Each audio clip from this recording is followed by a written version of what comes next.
नमस्कार दोस्तों, welcome to government exam info. तो स्वागत है आप सभी का आज की वीडियो में। और आज हम उत्तराखंड एलटी के लिए एक और सब्जेक्ट का मॉडल पेपर यहाँ पर सॉल्व करने वाले हैं। तो आज का वीडियो इम्पॉर्टेंट है। और आज का जो सब्जेक्ट है जिसका पेपर हम सॉल्व करने वाले हैं वो है आपका हिंदी का। तो चूँकि हिंदी में सबसे ज़्यादा कैंडिडेट्स ने आवेदन करे हैं तो मैंने पहले हिंदी का कर लिया है। इसके बाद वैसे कुछ कमेंट आपके साइंस को लेकर भी आ रहे थे, तो नेक्स्ट वीडियो हम साइंस का भी करेंगे। फिलहाल आज हम हिंदी का करने वाले हैं। और हिंदी के जो भी कैंडिडेट हैं इन क्वेश्चन को देख लें, इंपॉर्टेंट है, आपको आइडिया लगेगा कि किस तरह के क्वेश्चन पूछे जाते हैं हिंदी में।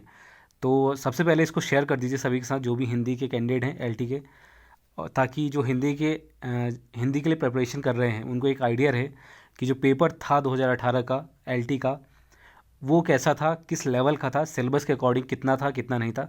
सिलेबस आपने देखा ही होगा तो उसके हिसाब से आपको ये आइडिया लगेगा। तो सारे क्वेश्चन आपको अटेम्प्ट करने हैं। और एक और बात, यहाँ पर जो टीचिंग एप्टीट्यूड के क्वेश्चन है वो मैं नहीं लूँगा, तो क्योंकि वो पहले मैंने करवा दिए हैं। जो आपका इससे पहले जनरल एलटी जनरल का जो पेपर सॉल्व कराया था उसमें मैंने 100 के 100 क्वेश्चन करवाए थे। तो बार बार चूँकि सेम क्वेश्चन है तो उसको रिपीट करना कोई फ़ायदेमंद नहीं है। तो आप उसको फॉलो कर सकते हैं। अगर आपको प्रीवियस ईयर सीडीपी या जो टीचिंग एप्टीट्यूड का क्वेश्चन है वो देखना है तो वो आपको मिल जाएगा वीडियो सेक्शन में। अभी मैंने प्लेलिस्ट में आई थिंक नहीं डाला है, तो प्लेलिस्ट में भी मैं डाल दूंगा। तो जो एल टी टीचिंग एप्टीट्यूड का प्लेलिस्ट है उसमें भी आपको मिल जाएगा। तो चलिए शुरू करते हैं आज का वीडियो। और जो लोग टेलीग्राम से नहीं जुड़े हैं टेलीग्राम से जुड़ जाइए, लिंक यहाँ पर डिस्क्रिप्शन में दिया गया है। तो चलिए शुरू करते हैं आज का वीडियो और देखते हैं आज का पहला क्वेश्चन। तो यह है आपका previous year question paper Hindi के लिए।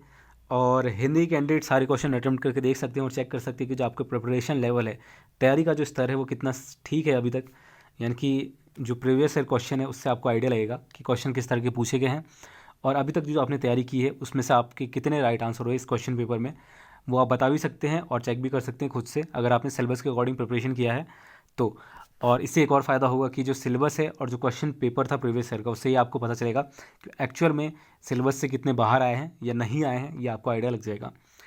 तो ये है आपका पहला क्वेश्चन। अच्छा, सबसे पहले इसको शेयर जरूर कर दें सभी के साथ, जो भी कैंडिडेट हैं हिंदी के उनके साथ जरूर इसको शेयर करें। तो पहला क्वेश्चन है आपका, इस करुणा ललित हृदय में कलित हृदय में अब विमल रागिनी बसती। ये जो लाइन है, ये जो पंक्ति है वो किस कृति की है पूछा गया है।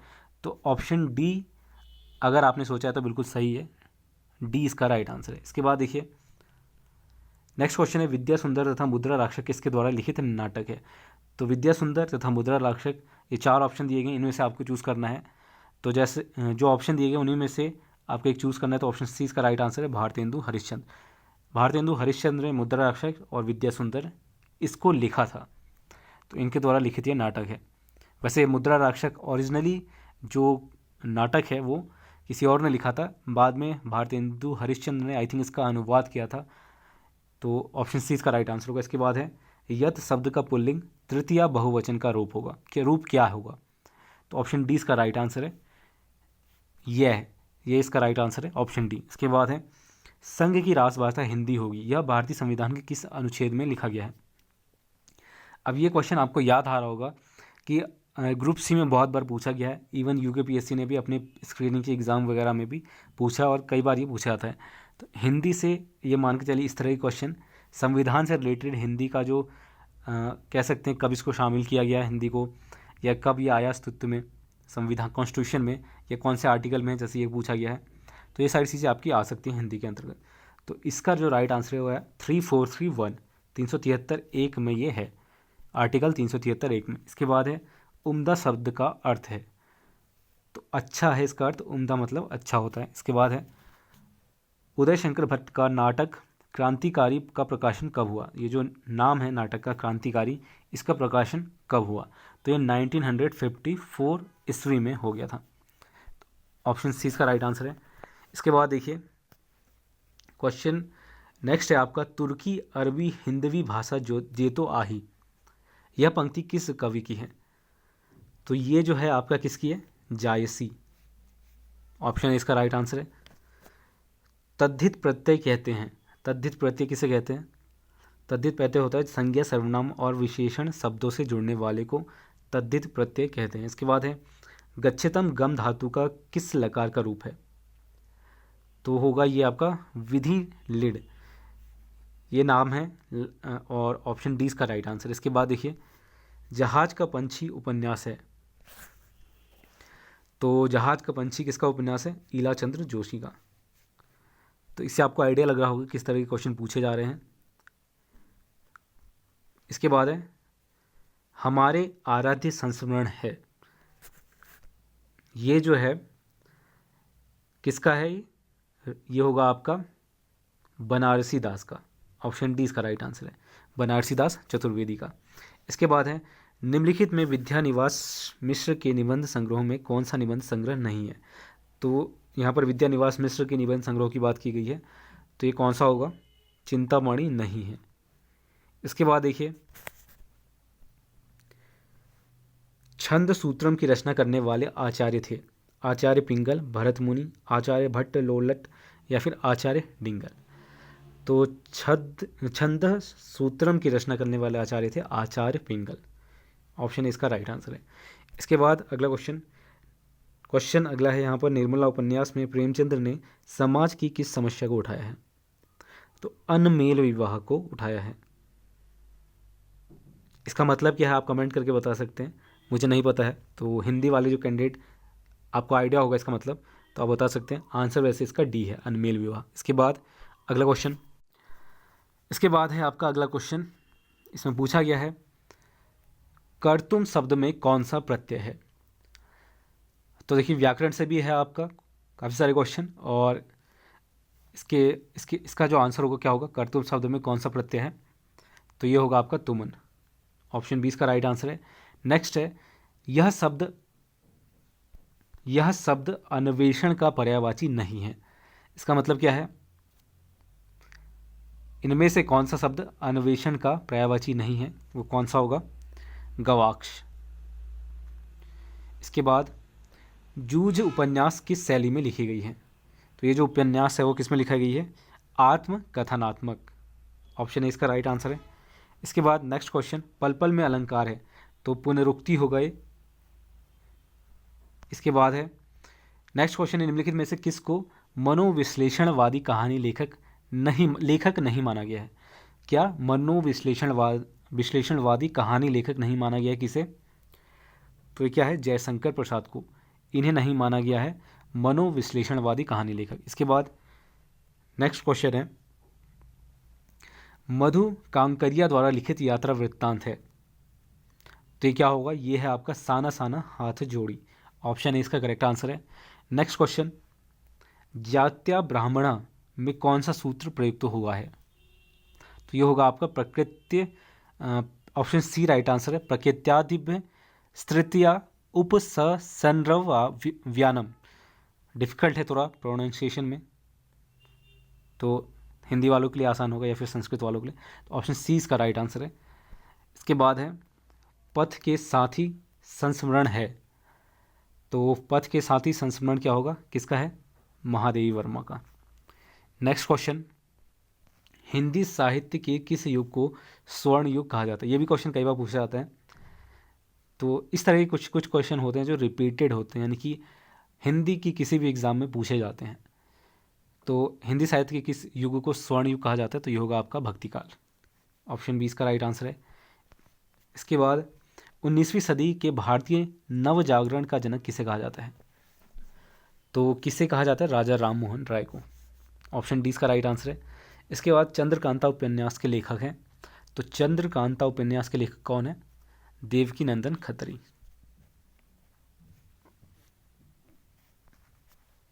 नेक्स्ट क्वेश्चन देखिए, पर्वत के ऊपर की समतल भूमि वाक्यांश के लिए शब्द है। तो जो पर्वत के ऊपर जो समतल भूमि है उसके लिए ये जो वाक्यांश है इसके लिए कौन सा शब्द है? तो ये होगा आपका आदित्यका। ऑप्शन बी, ठीक है, तो ये राइट आंसर इसका। इसके बाद देखिए, कोमल किसलय के अंचल में नन्ही कलिका ज्यों छिपती सी, यह कामायनी की किस सर्ग से लिया गया है? तो कामायनी की किस सर्ग से लिया गया है? लज्जा सर्ग से। ऑप्शन है इसका राइट आंसर है। सर्ग के क्या मतलब होता है बता सकते हैं आप कमेंट करके। इसके बाद है भारतीय संविधान ने, अगेन देखिए ये क्वेश्चन फिर से आया है, भारतीय संविधान ने जो अनुच्छेद है उसमें राजभाषा का प्रावधान किस में है, कहाँ से कहाँ तक, बेसिकली ये पूछा गया है। अब ये क्वेश्चन आपको याद आ रहा होगा, अगेन ये यूके पीएससी ने भी पूछा है बार बार। तो इसका राइट आंसर क्या होगा? Option D. आई थिंक सभी को मालूम होगा, 343 से 351 तक। इसके बाद है वाक्य में प्रयुक्त होने पर जिन शब्दों का रूप परिवर्तित नहीं होता उन्हें क्या कहते हैं? तो ये कहा जाता है उन्हें अविकारी। ऑप्शन सी इसका करेक्ट आंसर है। इसके बाद मुक्तिबोध की कविता ब्रह्म राक्षस उनके किस काव्य संग्रह में संकलित है? तो इसका जो राइट आंसर होगा वो क्या होगा? चांद का मुंह टेढ़ा है इसमें है। इसके बाद तुम चंदन हम पानी निबंध के लेखक कौन है? तो इसका जो राइट आंसर होगा, तुम चंदन हम पानी निबंध के लेखक कौन है? तो यह है आपके विद्या निवास मिश्र। ऑप्शन ए इसका राइट आंसर है। इसके बाद है जिस मूल शब्द से क्रिया बनती है उसे क्या कहते हैं? तो उसे कहते हैं धातु। ऑप्शन बी करेक्ट आंसर है। नेक्स्ट है गंगोदकम में कौन सी संधि है? तो गंगोदकम में कौन सी संधि है? गुण संधि है। ऑप्शन डी करेक्ट है इसका। इसके बाद है बम्बई के पश्चिमी तट पर बसे हुए बरसोवा गांव के मछुआरों की जीवनी कथा को उदय शंकर भट्ट ने किस उपन्यास में वर्णित किया है? तो जो मछुआरों की जीवनी है बम्बई के तट पर बसे हुए बरसोवा गांव के, उसको किस उपन्यास में उदय शंकर भट्ट ने लिखा है या वर्णित किया है? तो ये होगा आपका सागर, लहरें और मनुष्य, ये नाम है, इसमें ये लिखा गया है। इसके बाद है निराला जी की बादल राग कविता कितने खंडों में प्रकाशित है? तो ये होगा आपका 6 खंडों में। Option D correct answer. इसके बाद देखिए नेक्स्ट क्वेश्चन है राहुल सांकृत्यायन ने आदिकाल को किस नाम से अभिहित किया है? तो राहुल सांकृत्यायन ने आदिकाल को किस नाम से अभिहित किया है? तो क्या होगा इसका राइट आंसर? सिद्ध सामंत काल। Option 20 correct answer. इसके बाद है राजभाषा भाषा की दृष्टि से भारत के राज्य कितने वर्गों में विभक्त हैं? तो 3 वर्गों में ये विभक्त हैं। नेक्स्ट है द्विवेदी युग में कौन सा महाकाव्य लिखा गया है? तो द्विवेदी युग की बात करें तो कौन सा महाकाव्य लिखा गया है? प्रिय प्रवास। ऑप्शन 20 का राइट आंसर है। इसके बाद है व्यंजन संधि को संस्कृत में कहते हैं, इनमें से क्या कहते हैं पूछा गया है? तो व्यंजन संधि को हल संधि भी कहते हैं। ऑप्शन डी इसका राइट आंसर है संस्कृत में। इसके बाद है निम्नलिखित में से गीतीय नाट्य है, तो ये 4 ऑप्शन दिए गए, इनमें से कौन सा राइट आंसर होगा आपको बताना है। तो गीतीय नाट्य कौन सा होगा? उत्तर Priyadarshi. Option A right answer है। इसके बाद राम की शक्ति पूजा कविता किस काव्य में संकलित है? तो ये होगा आपका अनामिका में। इसके बाद नेक्स्ट क्वेश्चन देखिए न मुख है न मस्तक है न रूप है ऐसे ब्रह्म के कल्पनाकार हैं। तो इसका जो राइट आंसर है वो है आपका option C Kabirdas. Next question हमारा इतवारी पत्रिका का संपादन किया है। तो इतवारी पत्रिका का संपादन किसने किया है? ओम थनवी ने। ऑप्शन 20 का राइट आंसर है। इसके बाद देखिए जिन छंदों में मात्राओं की संख्या और क्रम आदि का नियम होता है उन्हें क्या कहते हैं? तो उसे कहते हैं मात्रिक छंद। ऑप्शन ए करेक्ट आंसर है। नेक्स्ट क्वेश्चन है भूषिंडिम शब्द का अर्थ क्या है? अग्नि, बंदूक, रात्रि या फिर स्वर्ण? तो भूषिंडिम शब्द का जो अर्थ होता है वो है ऑप्शन सी बंदूक। इसके बाद पंत जी की पहली कविता का नाम है। तो पंत जी यहाँ पर सीधे बताया गया, पंत जी पूरा नाम आई थिंक नहीं दिया गया। तो इसका जो राइट आंसर है वो होगा आपका गिरजे का घंटा। इससे आप आइडिया लगा लीजिएगा कि किसकी कृति है। तो गिरजे का घंटा पंत जी की पहली कविता है। इसके बाद है मैथिल कोकिल नाम से प्रसिद्ध कवि हैं। तो मैथिल कोकिल नाम से जो प्रसिद्ध हैं वो कौन है? विद्यापति। इसके बाद है नेक्स्ट है आपका संशय की एक रात कृति के रचनाकार हैं। तो कौन है? नरेश मेहता। इस कृति के जो रचनाकार हैं वो हैं नरेश मेहता। इसके बाद है मधुघट ले जब करती नर्तन मेरे नुपुर के छम छनन में लय होता जग का क्रंदन, यह किस कविता की पंक्तियां हैं? तो ये होगा आपका Madhubala. Option B correct answer है। इसके बाद देखिए प्रेमचंद्र का जन्म स्थान है लमही। ऑप्शन बी करेक्ट है, लमही प्रेमचंद्र का जन्म स्थान है। इसके बाद है प्रतिमानटकम प्रति मानाटकम में कितने अंक है ये पूछा गया है। तो प्रति मानाटकम में 7 अंक है। इसके बाद निम्न में से कौन सा शब्द संकर प्रकृति का है। बम, वर्षा, ये एक संकर प्रकृति का शब्द है। इसके बाद है निम्न में दंत वर्ण नहीं है। तो दंत वर्ण कौन सा नहीं होगा, आप देख भी सकते हैं प्रोनाउंसिएशन करके। प वर्ग जो है आपका दंत वर्ण नहीं है।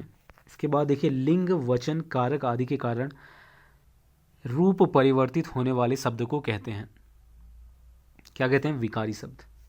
ऑप्शन बी करेक्ट आंसर है। इसके बाद है डायरी के पन्ने के लेखक हैं। तो डायरी के पन्ने के जो लेखक हैं वो कौन है, एन फ्रैंक हैं। ऑप्शन ए इसका राइट आंसर है। इसके बाद सैयद हैदर रजा द्वारा लिखित आत्मा का ताप किस गद्य शैली का लेख है। तो क्या होगा इसका राइट आंसर, आत्मकथनात्मक। ऑप्शन सी इसका राइट आंसर है। इसके बाद देखिए निम्नलिखित में से रीतिकाल के कवि हैं। तो रीतिकाल के कवि कौन है, बिहारी एवं देव। ऑप्शन सी करेक्ट आंसर है। इसके बाद है निम्नलिखित में से किसने अपने पुत्रों को 7 नगरों में सेवा पूजा का अधिकार देकर पुष्टि मार्गी भक्ति पद्धति को देशव्यापी बनाया। तो सेवा पूजा का अधिकार देकर पुष्टि मार्गीय भक्ति पद्धति को देशव्यापी बनाया था किसने, किसके पुत्रों ने। तो इसका जो राइट आंसर है वो है आपका गोविंद विट्ठलनाथ, यानी कि ऑप्शन बी इसका राइट आंसर होगा, गोविंद विट्ठलनाथ। इसके बाद है भारवी का वास्तविक नाम क्या था। तो भारवी का जो वास्तविक नाम था वो था दामोदर। ऑप्शन डी करेक्ट है। इसके बाद देखिए क्षोमिष्वकृत चंड कौशिक के आधार पर भारतेंदु हरिश्चंद्र ने कौन से नाटक की रचना की। तो ये जो सोमेश्वकृत चंड कौशिक के आधार पर जो भारतेंदु हरिश्चंद्र ने नाटक की रचना की थी उसका नाम क्या था, सत्य हरिश्चंद्र। ऑप्शन डी इसका राइट आंसर है। किस कवि को लोकनायक कहा जाता है। तुलसीदास को कहा जाता है लोकनायक। क्रमेलकः का पर्यायवाची शब्द है।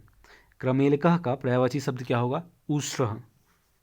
ऑप्शन बी इसका राइट आंसर है। इसके बाद देखिए देव प्लस आगमन देवागमन में कौन सी संधि है। तो देवागमन में है आपकी दीर्घ संधि। ऑप्शन इसका करेक्ट आंसर है। इसके बाद देखिए अघोष व्यंजन है। तो अघोष व्यंजन है आपका क, ख, च और छ। ऑप्शन ए इसका राइट आंसर होगा। इसके बाद अगला क्वेश्चन, छात्राणा कृष्ण पटु के योग में कौन सा सूत्र प्रयुक्त है। तो ये है आपका यतश्च निर्धारणम, ये सूत्र प्रयुक्त किया गया। इसके बाद है चौपाई के प्रत्येक चरण में कितनी मात्राएं होती हैं। तो चौपाई के प्रत्येक चरण में 16 मात्राएं होती हैं। इसके बाद मोहनजोदड़ो का अर्थ होता है मुर्दों का टीला, ये राइट आंसर है, ऑप्शन सी। इसके बाद निम्नलिखित में से भृत्य का शाब्दिक अर्थ क्या है। तो भृत्य का शाब्दिक अर्थ क्या है, सेवक। ऑप्शन ए इसका राइट आंसर है। इसके बाद धनपत राय को प्रेमचंद नाम किसके द्वारा दिया गया था।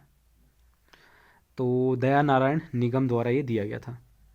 धनपत राय को प्रेमचंद्र नाम किसके द्वारा दिया गया था, दया नारायण निगम द्वारा। इसके बाद है दोपहर शब्द में कौन सा समास है। तो ये होगा आपका द्विगुणी समास। तो ये थे टोटल 70 क्वेश्चन हिंदी सब्जेक्ट के, जो कि आपके उत्तराखंड एलटी के पूछे गए थे। अब इससे आपको आइडिया लग गया होगा कि किस तरह के क्वेश्चन आपके आते हैं, जो एग्ज़ाम पैटर्न है वो किस तरह का रहेगा और कौन से सेक्शन से किस तरह के क्वेश्चन बन रहे हैं सिलेबस के अकॉर्डिंग। तो ये सारी चीज़ आपको इस पेपर से एटलीस्ट आपको आइडिया लग गया होगा। तो ये था पूरा पेपर और बस, तो आज के लिए इतना ही। कोई डाउट है तो नीचे मेंशन कर दें। तो बस आज के लिए इतना ही, तब तक के लिए धन्यवाद। मिलते हैं आपसे अगले वीडियो में।